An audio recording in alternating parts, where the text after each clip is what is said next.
नमस्कार उत्तर प्रदेश सॉरी नमस्कार, आप सबका स्वागत है। अब उत्तर प्रदेश के चुनाव की डेट्स आ गई हैं और बिल्कुल माहौल गर्म हो गया है। और आज हमारे साथ जुड़े हैं चौधरी जयंत सिंह, राष्ट्रीय लोकदल के अध्यक्ष और वेस्टर्न उत्तर प्रदेश में काफी भावी है।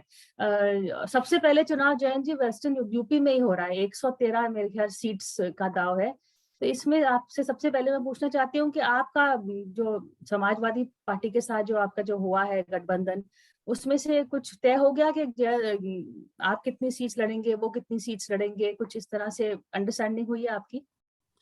लगभग तय हो चुका है और सीट बाय सीट हम लोग डिस्कशन कर रहे हैं। यहाँ तक कि आप सोच सकते हैं कि हमारे बीच के रिश्ते कितने विश्वास के हैं कि हम उम्मीदवार कौन हो सकता है दोनों ही दलों में, उस पे भी बड़े खुले मन और दिल से विचार करके बातचीत कर रहे हैं। तो इसलिए थोड़ा ज्यादा वक्त लगा तय करने में, लेकिन चीजें तय हो चुकी हैं। मेरे और अखिलेश जी के बीच में हम लोगों ने फैसला ले लिया है। अब जैसे समय आएगा हम उसको घोषित करेंगे। है कि आपकी इतनी अच्छी अंडरस्टैंडिंग है, कहीं टिकट्स में एसपी के कैंडिडेट भी लड़ लेंगे आपके चिन्ह पे और आपके भी थोड़े एक दो उनके पे लड़ेंगे, इस तरह का भी कुछ हो रहा है आपके? क्योंकि बिल्कुल पैमाना विनेबिलिटी होना चाहिए। एक ही हमारा लक्ष्य है कि 403 विधानसभा की सीटों पे हम समाजवादी और दूसरे घटक दल जो हैं, जो गठबंधन का हिस्सा हैं, हम सब के कार्यकर्ता साथ मिलकर काम कर सकें। जो आंकड़े देखे जा रहे हैं आपका, कहते हैं कि फार्मर्स आंदोलन की वजह से थोड़ा सा आरएलडी को थोड़ा सा मिलेगा, लेकिन अभी भी बीजेपी भावी है। चाहे आगरा देख लें, चाहे हम सहारनपुर देख लें, मोदी नगर देख लें, इन सब एरियाज में अभी भी बीजेपी का कहते हैं कि थोड़ा सा आपको टक्कर लगेगी। तो आपका कितना लगता है कि कितनी सीट्स मिलेंगी आपको, कैसे होगा? नहीं, इसका तो कोई पैमाना नहीं होता। आप सर्वेक्षण कर लें या 10 लोगों से बात कर लें, पूछ लें, पता नहीं लग पाता। आजकल चुनाव का विश्लेषण बहुत कठिन है और जब चुनाव के नतीजे खुलते हैं, मुझे लगता है कि जिस तरह का माहौल मुझे दिख रहा है, जिस तरह का एक मनोबल हमारे कार्यकर्ताओं का है और जो चुनाव लड़ने के इच्छुक हैं, जिस तरह का उनके अंदर एक एक्साइटमेंट है, उत्साह है, उसे देखकर एक जज करने का मौका मिल रहा है कि हाँ, रुझान हमारे पक्ष में। अब ये जिम्मेदारी कार्यकर्ताओं की है कि इस रुझान को, हमारे 5 साल की मेहनत को, संघर्ष को, सड़क पे जिस तरह से हमने किसानों के साथ पूरा ईमानदारी के साथ उनका सहयोग किया, लाठियां खाई, हमारे कार्यकर्ताओं ने जमीन से जुड़े मुद्दे उठाए, इस माहौल को हम किस तरह से वोट में तब्दील करते हैं। तो ये अंतिम जो एक कड़ी होती है, बहुत महत्वपूर्ण होती है। और उसमें हम, क्योंकि अब ये चुनाव अलग तरीके से लड़ाया जाएगा, डिजिटल माध्यम से लड़ाया जाएगा, तो हम कोशिश कर रहे हैं कि हम अपने कैडर को उस तरीके से जोड़ पाए। अखिलेश ने भी कहा है कि डिजिटल माध्यम से तो लेवल प्लेइंग फील्ड नहीं रहेगी, क्योंकि कई लोगों के पास वो टेक्नोलॉजी है और सुविधा है और पैसे हैं, जैसे कि बीजेपी के पास है, कहते हैं एसपी के पास भी है, लेकिन कई लोगों के पास जो छोटी रीजनल पार्टीज हैं। तो आपकी पार्टी कितनी तैयार है इसको लेकर? और नहीं, आप भी बीजेपी के पास तो टेक फॉग भी है और सब तरह के टेक है और टीम्स हैं और पेड वर्कर्स हैं। और आपने किताब भी पढ़ी होंगी, स्वाति जी की किताब थी, किस तरह से टोल आर्मी उन्होंने तैयार करी थी। तो लेकिन लोग जानते हैं, एक मूवी का डायलॉग था ना, मेरे पास माँ है। तो हमारे साथ जनता है। फार्म लॉस को यू टर्न करने के बाद क्या लगता है कि बीजेपी को कुछ लाभ मिलेगा? 1 साल आपने लोगों को तंग करके रखा। 1 साल लोगों ने तरह तरह के, आपने उनपे इल्जाम लगाए और उसको भी सहने का काम किया। बड़े धैर्य के साथ एक आंदोलन को संयम के साथ चलाया गया। 700 से ज्यादा किसान मारे गए और अब आपने यू टर्न ले लिया है। तो सब जानते हैं कि दबाव में लिया है, सब जानते हैं कि आखिरकार जो जो शहंशाह है उनकी आंखें खुल गई। और अभी भी बीजेपी के अंदर के लोग जिस तरह का बर्ताव कर रहे हैं, जिस तरह का व्यवहार कर रहे हैं, उनकी भाषा तो नहीं बदली। टेनी अभी भी मंत्री बने हैं। ये आपको पूछना चाहिए, सवाल पूछना चाहिए बीजेपी से कि क्या टेनी का टिकट कटेगा? क्या जो चेहरे नंद किशोर जैसे जो लोनी के विधायक हैं, जिन्होंने किसानों के साथ बदतमीजी की, क्या उनका भी टिकट कटेगा? नहीं कटेगा। तो बीजेपी की ये एक रणनीति है, वो उन्होंने बातें मान भी ली, अभी पूरा हल निकाला भी नहीं। एमएसपी के सवाल पे मौन है, बिजली एक्ट के सवाल पे अभी सरकार मौन है और वहीं अपने अपने आप को ऐसा साबित करना चाहती है कि बड़े किसानों के हितैषी। 2022 की शुरुआत हो चुकी, देश के किस किसान की आय दुगनी हुई? 5 साल सबसे महंगी बिजली उत्तर प्रदेश की थी। चुनाव के डर में आके अब योगी जी मान रहे हैं कि हाँ बिजली महंगी थी। तो अब ये कोशिश है, ये एक स्पिन देने की कोशिश है बीजेपी की, उनके प्रोपेगेंडा का हिस्सा है। लेकिन मुझे नहीं लगता, किसान कोई मूर्ख नहीं है, किसान कोई गवार नहीं है। किसान की नजर अपने खेत पे है, अपने घर पे है, अपने आर्थिक स्थिति को देखता है किसान और पहचानता है। और इसलिए मुझे लगता है जो नाराजगी किसान के अंदर जो मूल रूप से थी, जिस कारण से ये आंदोलन इतना लंबा समय तक खिंचा चला, वे नाराजगियां अभी भी जिंदा है और उसका हल नहीं मिल पाया। वो कहते हैं कि ये जो आंदोलन हुआ था ये पूरा वेस्टर्न यूपी पे के सभी लोग जुड़े हुए हैं। कह रहे हैं कि सिर्फ कोई रिच फार्मर्स हैं जो लखीमपुर खीरी के हैं तो उन्हीं का आंदोलन है, और एक्चुअली बाकी लोग उनसे मतलब इतना वोट नहीं। उत्तर प्रदेश में कौन रिच फार्मर है प्रिया जी? देश की औसत पर कैपिटा इनकम 86,000 थी 2019-20 में, और उत्तर प्रदेश की 41,000 थी। हम तो आधे से कम पे हैं। देश के 3 सबसे गरीब राज्यों में उत्तर प्रदेश है। यहाँ अमीर है कौन, और कौन किसान अमीर है? ये इनकी कोशिश थी कि किसान के परिवार में बंटवारा हो जाए, मूवमेंट तहस नहस हो जाए। उसमें उनको कामयाबी मिल नहीं पाई, तो ये सफाई दे रहे हैं और कुछ नहीं। ऐसा नहीं है, आम किसान का, हर जाति में से जुड़े लोगों का सहयोग था। वे चाहते थे, उनकी सहानुभूति थी, और आज भी वो चाहते हैं कि किसान का सम्मान होना चाहिए। क्या किसान एक ब्लॉक में वोट करेगा कि पूर्वी उत्तर प्रदेश में भी पश्चिमी उत्तर प्रदेश की सहानुभूति मिलेगी? आपको क्या लगता है कि इस तरह की वोटिंग पहले तो कभी हुई नहीं है, आप सोचते हैं कि हो पाएगी? नहीं, पहले होती थी। पहले किसानों में ज्यादा एकजुटता थी। राजनीतिक पहचान चौधरी चरण सिंह जी के समय जो किसानों की बन पाई, उसका एक बहुत बड़ा श्रेय इसी को जाता है। अब कभी कभी सामाजिक जब मूवमेंट चलते हैं, जो उनको जज करना कठिन होता है कि उनका राजनीतिक प्रभाव कितना पड़ेगा। मैं बहुत ईमानदारी से कहना चाहता हूँ, चुनाव को मैं लड़ चुका हूँ, जीत चुका हूँ, हार चुका हूँ, देख चुका हूँ, लड़ा चुका हूँ। लेकिन अगर मैं ये दावा कर लूं कि सच चुनाव में क्या चीज चल जाती है मैं समझ पाता हूँ, सारी चीज मैं नहीं समझ पाता। आखिरकार जनता ही जनार्दन है। लेकिन अगर बिजली, कमाई, महंगाई, दवाई, इन इश्यूज को हम चुनावी मुद्दा नहीं बना पाते और जनता उनको नहीं देखती कि हाँ इस आधार पे हमें वोट देना है, तो हमारा फेलियर है। तो काफी हद तक लोकतंत्र भी कमजोर होगा। तो मैं विश्वास करता हूं कि हाँ, जब किसानी से जुड़े मुद्दे सबसे मतलब आज जीवंत हैं, लोगों के नजर में हैं, तो यही मुद्दा रहना चाहिए और ये एकजुटता भी बनी रहनी चाहिए। जो पंजाब में अभी हुआ प्राइम मिनिस्टर की सिक्योरिटी को लेकर, उसके बारे में क्या आपका फर्स्ट रिएक्शन है?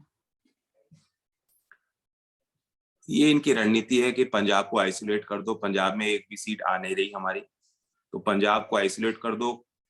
जिस तरह कश्मीर में इन्होंने किया, उसी तरह पंजाब में करना चाहते हैं, और पूरे देश में हर पंजाबी को, बल्कि हर सिख को एक आतंकवादी के नजर से लोग देखें।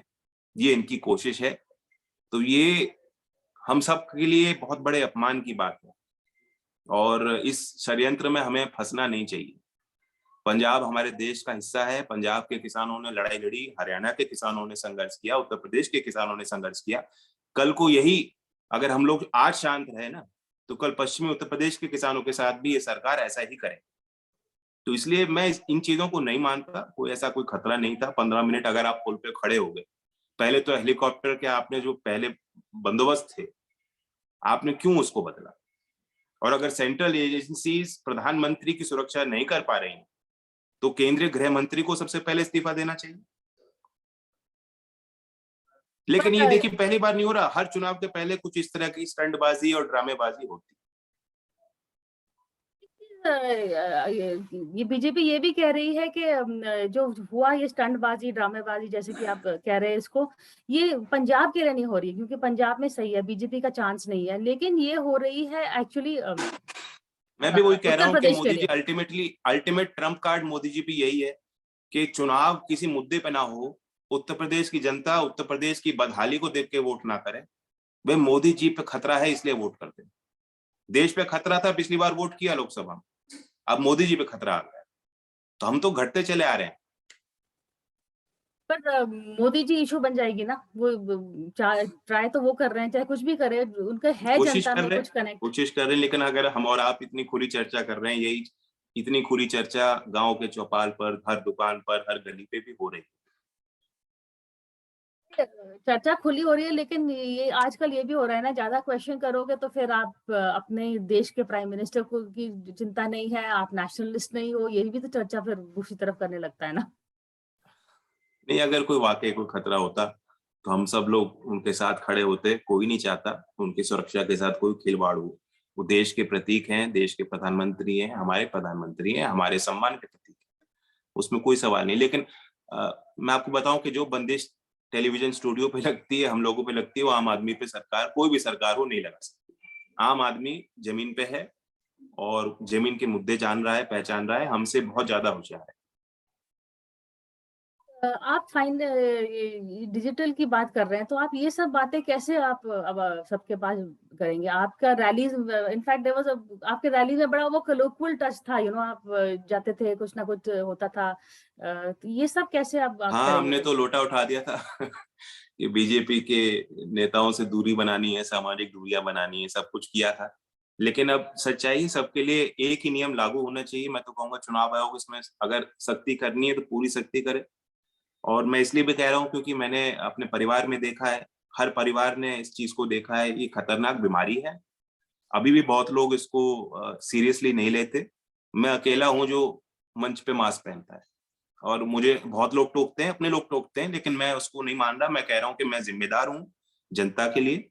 हर पॉलिटिकल पार्टी को स्टैंड यही लेना चाहिए कि आखिरकार चुनाव कराने के लिए और चुनाव में अपना प्रचार कराने में अगर हम किसी भी परिवार की हानि होती है तो राष्ट्र की हानि है और हम लोग जिम्मेदार हैं। तो इसलिए ठीक है, चुनाव होते रहेंगे, लेकिन हमें अल्टीमेटली देखना है कि अपने पब्लिक हेल्थ से कोई खिलवाड़ ना हो। और इसलिए हम कर रहे हैं, जो हो सकता है हम कर रहे हैं। डिजिटल सभाएं भी करेंगे, वीडियो रथ के माध्यम से गांव में भी प्रचार करेंगे, और फेसबुक लाइव के ज्यादा सेशंस करेंगे। इसी तरह से हम लोग कोशिश कर रहे हैं। और हमने माइक्रो लेवल की मैनेजमेंट की जिम्मेदारियां बांटी हैं। कल अपने पश्चिमी उत्तर प्रदेश के सभी जिलाध्यक्षों के साथ मैंने ऑनलाइन मीटिंग करी, जैसे हम और आप आज ऑनलाइन बैठे हैं। और मैंने उनको जिम्मेदारी लगाई है कि आप 200 ऐसे यूथ को तैयार करें और वो हर गांव में जाएं। मैं एक चिट्ठी लिख रहा हूं सभी उत्तर प्रदेश के मतदाताओं को, तो घर घर वो चिट्ठी पहुंचाई जाएगी, वो संदेश दिया जाएगा। और एमएसपी की जो बात हो रही है, तो आपका क्या वादा है कि आप एमएसपी कितना करेंगे? नहीं, MSP is a issue for central government. केंद्र सरकार ने जिस तरह का खिलवाड़ किया उस व्यवस्था से, मंडी की व्यवस्था से खिलवाड़ करना चाहते थे, क्योंकि वो एमएसपी को सुनिश्चित नहीं करना चाहते। तो हम इस पक्ष में है कि केंद्र सरकार एमएसपी का अगर कोई मसौदा है तो उसे तैयार करे, ताकि वो किसानों के लिए सुरक्षित हो और किसान का हक बने, अधिकार बने। बाकी राज्य सरकार भी कर सकती है कि कम से कम जैसे गन्ने का मूल निर्धारण है वो राज्य सरकार करती है। तो लाभकारी मूल अभी भी गन्ने का जो है सरकार ने घोषित नहीं किया है।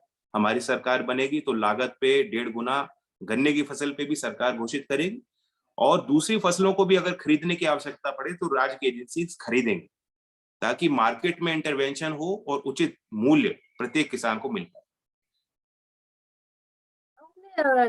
थोड़ा सा अलायंसेस की बात करिए, पर जो वोटर जो है वो क्या जाट और मुस्लिम इकट्ठे वोट कर पाएगा? क्योंकि पिछली बारी नहीं हुआ है ना, 2017 में ना 2019 में ऐसा नहीं हुआ है। तो आपको क्या लगता है कि अब क्या हुआ कि इस बारी वोटर वोट कर पाएगा इकट्ठे? और जो आपके चौधरी चरण सिंह जी की बात करी, उन्होंने जो अलायंस करी थी जहाँ पे मुस्लिम, अहीर, जाट सब इकट्ठे आके वोट कर सकते थे, क्या वो आप फिर से कर सकते हैं ऐसा? ये सिर्फ एक राजनीतिक गठजोड़ नहीं था। अगर आप पॉलिटिकल हिस्ट्री को देखेंगे, सोशल हिस्ट्री को देखेंगे, इस क्षेत्र के मिजाज को समझेंगे, चाहे वो यूनियनिस्ट मिशन रहा हो इतिहास में, चाहे देश की आजादी का संग्राम रहा हो, और मॉडर्न कंटेम्प्रेरी इंडिया में हाँ पॉलिटिकल थॉट रहा हो, तो साथ रहते भी हैं, साथ वोट भी करते हैं, और सामाजिक जो एक नाते हैं, जो रिश्ते हैं, वो आज भी कंटिन्यू करते हैं। बीच में एक तनाव आया था, उससे ऊपर उठ गए। मतलब आज मैं आपको बताता हूँ कि अगर कोई पंचायत होती है तो चाहे वो मुस्लिम हो चाहे वो हिंदू हो, उनके जो लीडर्स हैं वो इकट्ठा बैठ रहे हैं। पर मेरी बात समझिए, आपके जब पंचायत हो रही है तो जो उसी गोत्र के अक्रॉस रिलीजियस आइडेंटिटी जो लोग हैं वो साथ आ रहे हैं, बैठ रहे हैं, तो मतलब सामाजिक रिश्ते हैं। अब एक विश्वास भी बना है कि पॉलिटिकल साथ भी हमें एक दूसरे का देना पड़ेगा।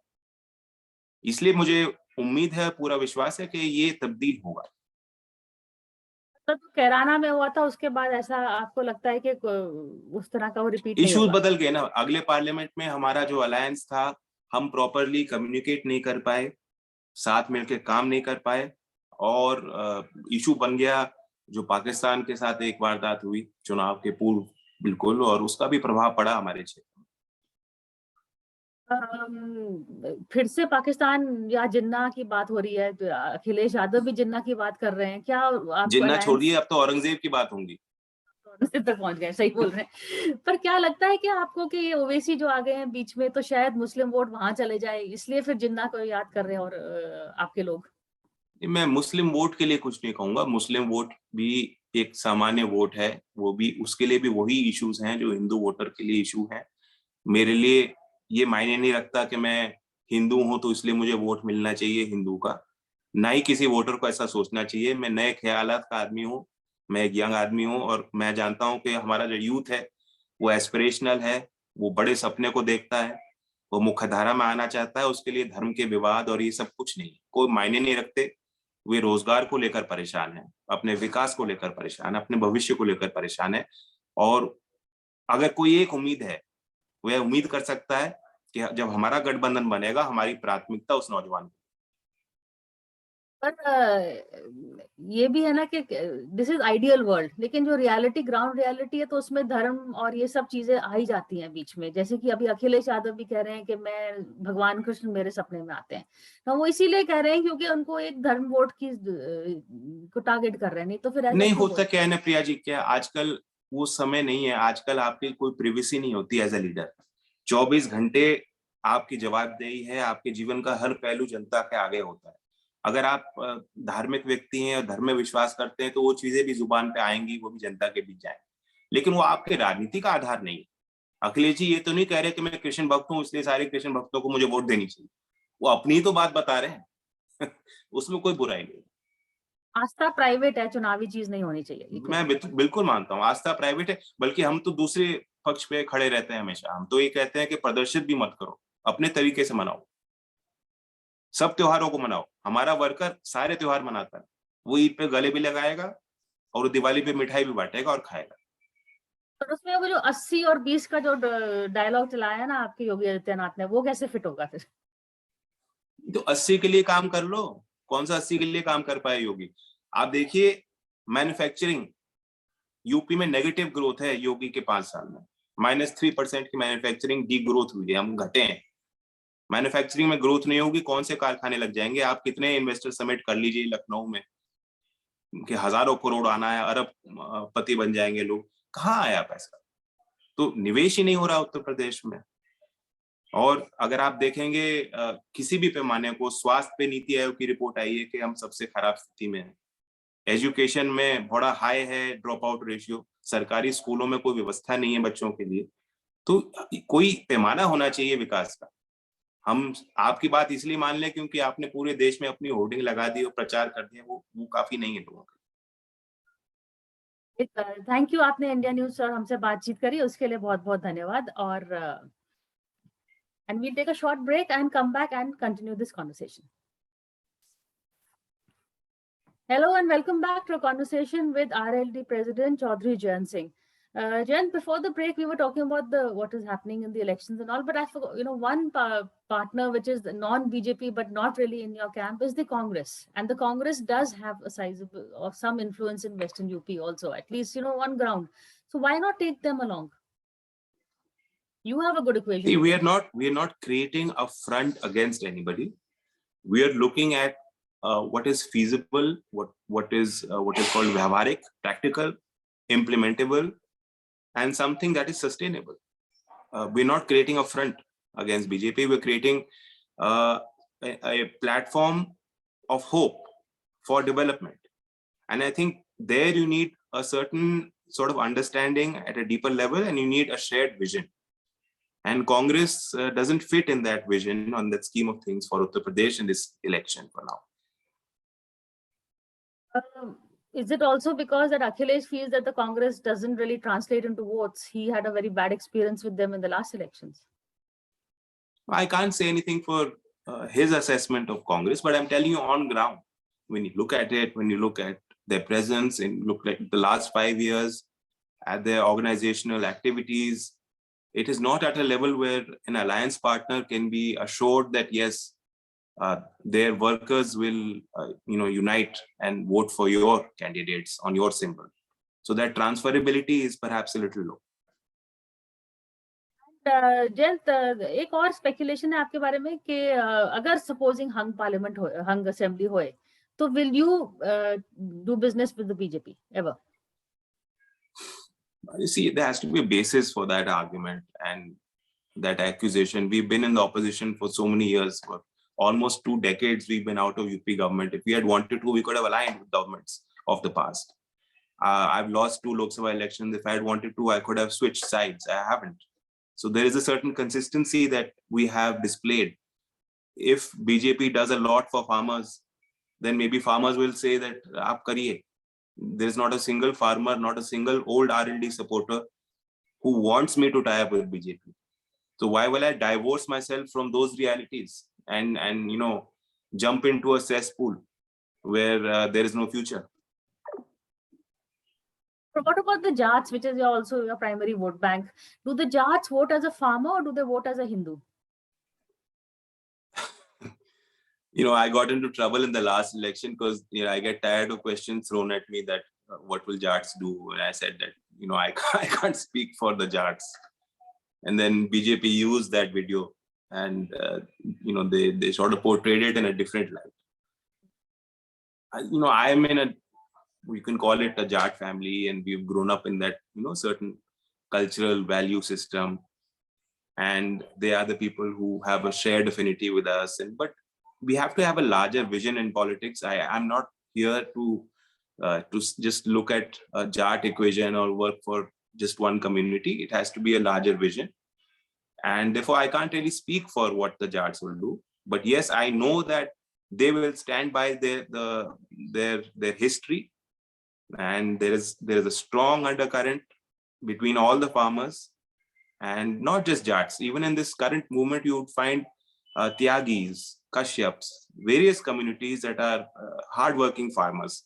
They came forward and they gave money, and they their villages were the first to send tractors to any Kisan Morcha.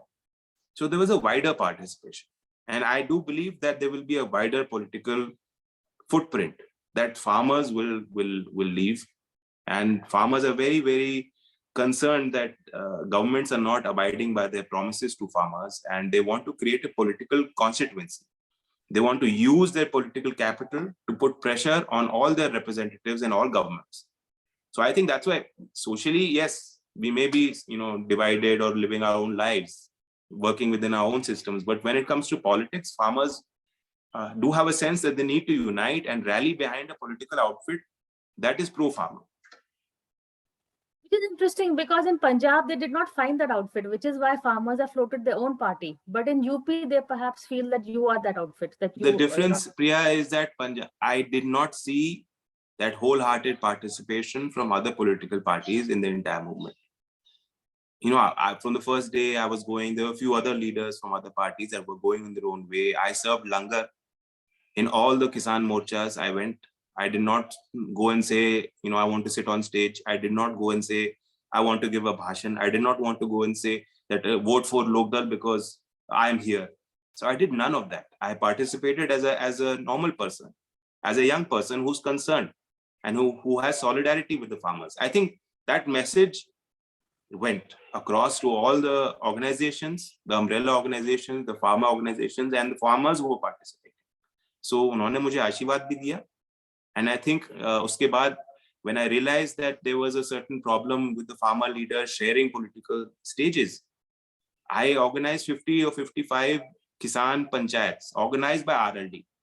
There is no other party in the nation that actually organized any event in support of the farmers movement on their own platform.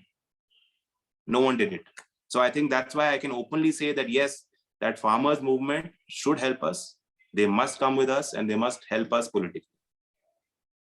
और आप पहले, you were one of the first leaders to actually go and meet them. Tell us a bit. I know it's a story that's been come out, but just, you went. Yeah, so I took goat from Muzaffarnagar on my birthday, 27 December, and I went to Shahjahanpur border in Rajasthan, and we were just distributing goat.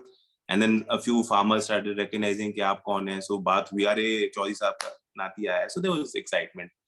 Then they said कि why don't you come and speak on stage, and I refused.